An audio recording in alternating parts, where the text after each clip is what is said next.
Buenas tardes a todos, bienvenidos a mi canal. Yo soy Fabián Sánchez, estudiante de Comercio Internacional de la Universidad Simón Bolívar, y hoy estaremos conversando sobre los organismos multilaterales e instituciones internacionales desde la perspectiva del derecho económico internacional. Como parte de la agenda, desarrollaremos en el punto número 1 el derecho procesal comunitario dentro de la Unión Europea. Como punto número 2, organismos multilaterales desde la perspectiva del derecho económico internacional, en el cual también conversaremos sobre la Comunidad Andina, el Mercosur y el ALBA. Y como tercer punto, organismos e instituciones internacionales desde la perspectiva del derecho económico internacional también, y estaremos hablando sobre la Organización Mundial del Comercio, FMI, y el Banco Interamericano de Desarrollo, entre otras instituciones. Derecho procesal comunitario en la Unión Europea. El derecho procesal comunitario es una rama esencial del derecho de la Unión Europea, que regula los mecanismos judiciales para garantizar la aplicación efectiva del derecho comunitario. Este sistema se articula a través de los tratados fundamentales, la jurisprudencia del Tribunal de Justicia de la Unión Europea y el marco procesal establecido para resolver conflictos en instituciones, Estados miembros y particulares. Dentro de las fuentes del derecho procesal comunitario se destacan las siguientes. La primera son los tratados de la Unión Europea.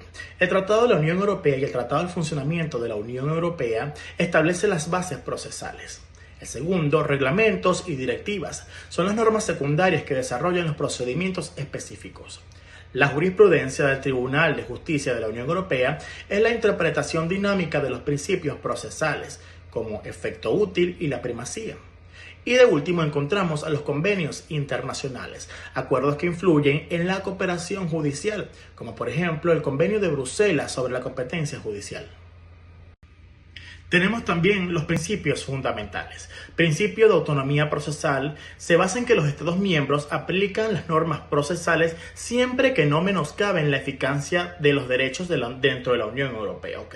El principio de equivalencia. Los recursos naturales deben ser utilizados para proteger los derechos comunitarios y estos, a su vez, deben ser iguales a los derechos dentro de cada uno de los estados.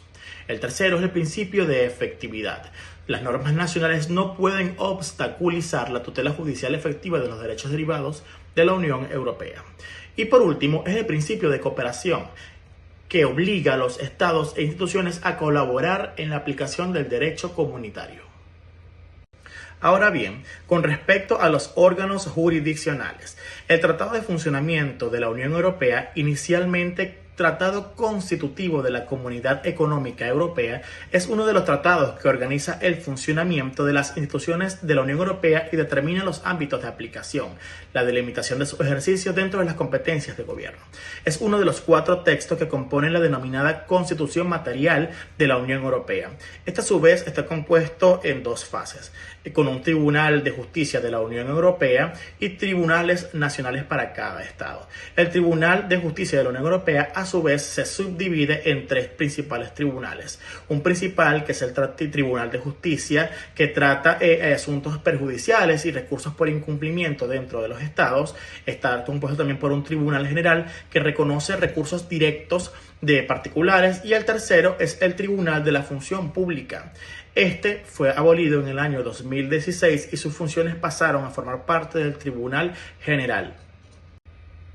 Dentro del derecho procesal comunitario de la Unión Europea también encontramos algunos procedimientos principales, y estos están apegados al Tratado de Funciones de la Unión Europea. El primero de ellos es el recurso por incumplimiento, contemplado desde el artículo 258 al 260. Este se basa en que la Comisión Europea o un Estado miembro denuncia a otro Estado por cumplir obligaciones comunitarias. Este recurso por incumplimiento se dirige en 3 fases distintas. La primera fase es una fase administrativa, la segunda es una fase judicial y la tercera son fases de sanciones. Este último, acerca de las sanciones, cumple con el artículo 260 del Tratado de las Funciones, ya que se basa básicamente en multas coercitivas si el Estado no cumple. Un segundo procedimiento reconocido es el recurso de anulación contemplado en el artículo 263 del Tratado de las Funciones. Este permite impugnar actos jurídicos dentro de la Unión Europea a través de sus reglamentos, directivas y en la toma de decisiones. Entre otros procedimientos, podemos encontrar también el recurso por omisión contemplado en el artículo 265 del Tratado de Funciones de la Unión Europea. Es cuando un Estado se interpone o no actúa pese a estar obligada dentro del tratado. Un ejemplo es que el Parlamento Europeo no legisle sobre una materia obligatoria. Entre otros procedimientos que podemos encontrar es por cuestiones perjudiciales, encontrado en el artículo 267, y la responsabilidad extracontractual, contemplado en su artículo 340. Y es cuando este último, la Unión Europea, indemniza por daños causados por sus instituciones o agentes. A nivel de conclusión para este primer punto, podemos decir que el derecho procesal comunitario es un pilar fundamental para la relación o la integración europea. Este garantiza la supremacía y efectividad del derecho dentro de la Unión Europea. Su evolución, hasta en la actualidad, sigue marcada por la necesidad de equilibrar la autonomía institucional con la cooperación judicial en un contexto creciente de complejidad jurídica y política para la Unión Europea. Hemos llegado a nuestro punto número 2, acerca de los organismos multilaterales desde la perspectiva del derecho económico internacional. En este caso estaremos apuntando a la Comunidad Andina, al Mercosur y al ALBA. Los procesos de integración regional en América Latina representan experiencias diversas en cuanto a sus fundamentos jurídicos, objetivos políticos y alcances económicos. Puntualmente para la Comunidad Andina, el Mercado Común del Sur, o Mercosur, y la Alianza Bolivariana para los Pueblos de Nuestra América, conocido como el ALBA, representan bloques que reflejan distintas visiones sobre la integración regional, desde modelos más tradicionales basados en el comercio, como es el caso de ACAN y Mercosur, hasta la propuesta alternativas, si podría decirse de esta forma, centradas en la complementariedad política y social, como es el caso del ALBA. La revisión de estos organismos multilaterales la vamos a hacer desde sus orígenes y marco jurídico y desde sus procedimientos. Orígenes y marco jurídico de la CAN. Originalmente conocido como el Pacto Andino, fue establecido en el año 1969 a través del Acuerdo de Cartagena. Esto surgió como parte de un movimiento integracionista latinoamericano para su época, que estuvo inspirado en teorías de la CEPAL sobre la sustitución de importaciones. Su marco jurídico es uno de los más desarrollados en la región, con un sistema normativo supranacional que incluye decisiones directamente aplicables en los Estados miembros. Tenemos el Mercosur, el Mercado Común del Sur, creado en el año 1991 mediante el Tratado de la Asunción. El Mercosur representa un modelo de integración profunda que combina elementos de unión aduanera con un mercado común. Su estructura jurídica, no al nivel de la Comunidad Andina, está basado también en el derecho internacional clásico, donde las normas requieren la internalización de los Estados miembros de este grupo. Por otra parte, tenemos al ALBA. La Alianza Bolivariana para los Pueblos de Nuestra América fue fundada en el año 2004 por Venezuela y Cuba como una alternativa al área de libre comercio de las Américas, el ALCA, el ALBA TCP, o mejor conocido como Tratado de Comercio de los Pueblos. Se constituyó mediante declaraciones políticas más que mediante un tratado formal. Su marco jurídico, a diferencia del Mercosur y de la CAN, es menos estructurado, privilegiando acuerdos políticos y proyectos concretos de cooperación entre normas vinculantes. Con respecto a los mecanismos de solución y controversias o sus procedimientos, empezamos con la CAN. Este cuenta con un sistema judicial a través del Tribunal de Justicia Andino que permite, entre todas sus acciones de incumplimiento, acciones de nulidad y acciones de interpretación prejudicial. Por otra parte, el Mercosur, su sistema establecido originalmente en el Protocolo de Brasilia, fue perfeccionado posteriormente y este incluye negociaciones directas, intervención de grupo de mercado común, arbitraje ante tribunales ad hoc y recientemente ha establecido un tribunal permanente de revisión para dar mayor estabilidad al sistema. Finalmente tenemos al ALBA. Este no posee un mecanismo formal de solución de controversias. Los conflictos se resuelven mediante las negociaciones políticas abiertas, consulta entre Estados miembros, mediación entre otros países del bloque. Esta informalidad del ALBA refleja su carácter más político que jurídico. De este segundo punto podemos concluir varias cosas. Entre la primera, es que desde la perspectiva del derecho económico internacional, la CAN, el Mercosur y el ALBA representan tres modelos distintos de integración regional. Mientras la CAN y el Mercosur se inscriben en la tradición de derechos económico internacional al estilo clásico, aunque con diferentes grados de supranacionalidad, el ALBA constituye un modelo alternativo que privilegia la cooperación política y los acuerdos ad hoc entre diferentes marcos jurídicos formales. Por otra parte, este análisis nos dirige a que los esquemas con mayor institucionalidad y mecanismos jurídicos definidos, en este caso tanto CAN como Mercosur, han demostrado mayor sostenibilidad en el tiempo y capacidad para generar unas certezas jurídicas entre los actores económicos. De este segundo punto podemos concluir varias cosas. Entre la primera, es que desde la perspectiva del derecho económico internacional, la CAN, el Mercosur y el ALBA representan tres modelos distintos de integración regional. Mientras la CAN y el Mercosur se inscriben en la tradición de derechos económico internacional al estilo clásico, aunque con diferentes grados de supranacionalidad, el ALBA constituye un modelo alternativo que privilegia la cooperación política y los acuerdos ad hoc entre diferentes marcos jurídicos formales.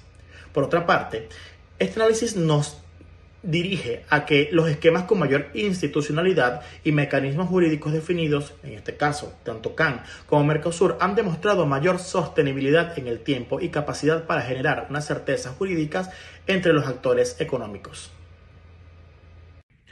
Hemos llegado al punto número 3, en el cual evaluaremos los organismos e instituciones internacionales desde la perspectiva del derecho económico internacional. Estas, a nivel introductorio, se configuran como un complejo entramado de instituciones y organismos que establecen las reglas del juego en el comercio global, las finanzas internacionales y la integración económica. Vamos a examinarlo desde los 7 pilares fundamentales. El primero de ellos es el Banco de Desarrollo de América Latina, conocido como la CAF. El segundo es el Fondo Latinoamericano de Reservas, conocido como el FLAR. El tercero es el GATT, el Acuerdo General sobre Aranceles, Aduaneros y Comercio. Otro es la Organización Mundial del Comercio. El otro es el MIC, el Mecanismo de Solución de Controversias de Inversión. El FMI, conocido como el Fondo Monetario Internacional. Y el BID, el Banco Interamericano de Desarrollo. Ahora bien, iniciamos con la CAF, originalmente conocido como la Corporación Andina de Fomento y actualmente denominado el Banco de Desarrollo de América Latina. Este constituye una institución financiera multilateral creada en el año 1970 bajo el marco del Acuerdo de Cartagena. La CAF ha evolucionado de ser un organismo subregional andino a convertirse en uno de los principales actores del desarrollo de América Latina y el Caribe. El Fondo Latinoamericano de Reservas, conocido como FLAR, representa un mecanismo único del derecho financiero internacional, creado en el año 1989 como sucesor del Fondo Andino de Reservas, establecido en el año 1978. El FLAR opera como una organización internacional dotada de personalidad propia jurídica, regulada por su convenio constitutivo y el derecho internacional público. Los países miembros actuales del FLAR incluyen Bolivia, Colombia, Costa Rica, Ecuador, Perú, Uruguay y Venezuela. Desde la perspectiva del derecho económico, el FLAR cumple 3 funciones esenciales. La primera de ellas es el otorgamiento de créditos de balanzas de pagos en los países miembros. La segunda es contribuir a la armonización de las políticas cambiarias y monetarias.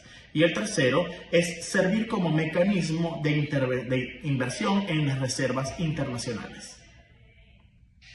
Con respecto al GATT, Acuerdo General sobre Aranceles, Aduaneros y Comercio, o conocido en sus siglas en inglés como General Agreement on Tariff and Trade, constituye uno de los pilares fundamentales del derecho económico internacional contemporáneo.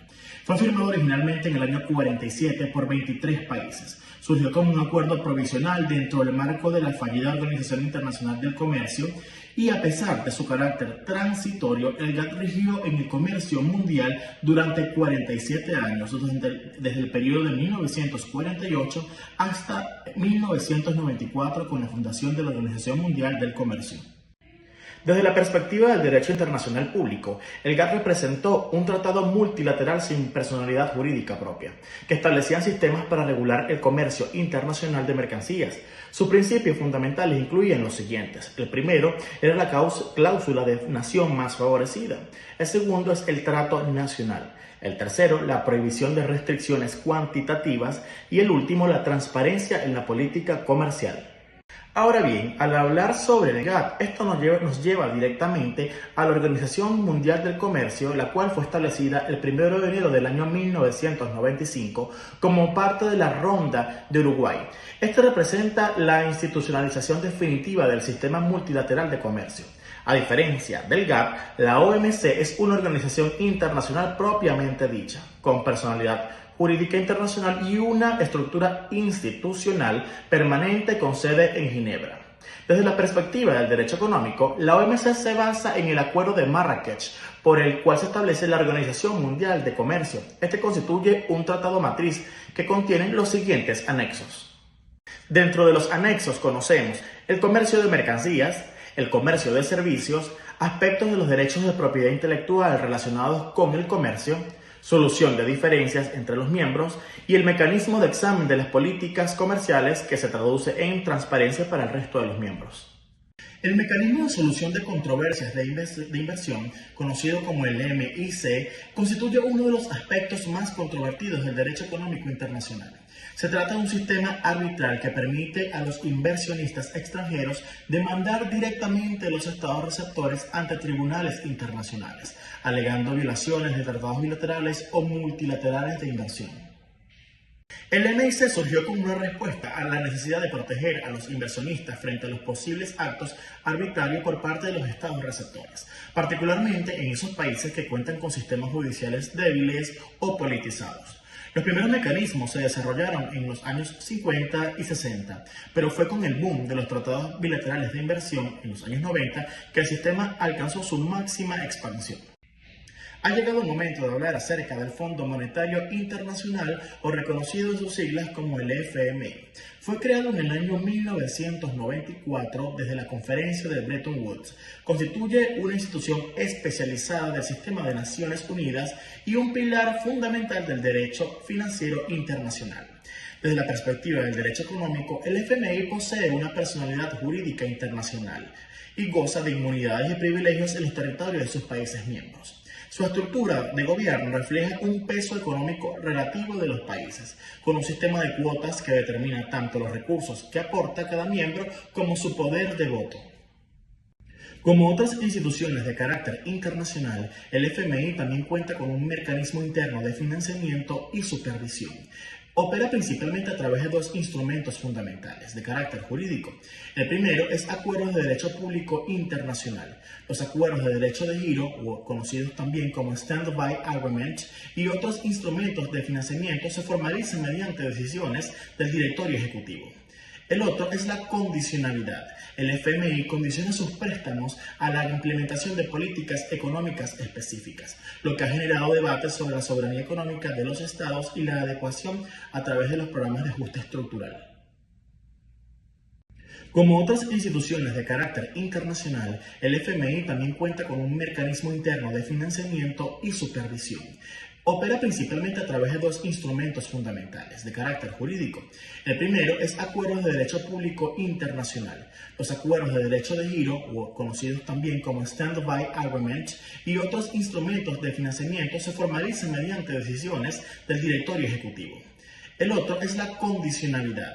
El FMI condiciona sus préstamos a la implementación de políticas económicas específicas, lo que ha generado debates sobre la soberanía económica de los estados y la adecuación a través de los programas de ajuste estructural.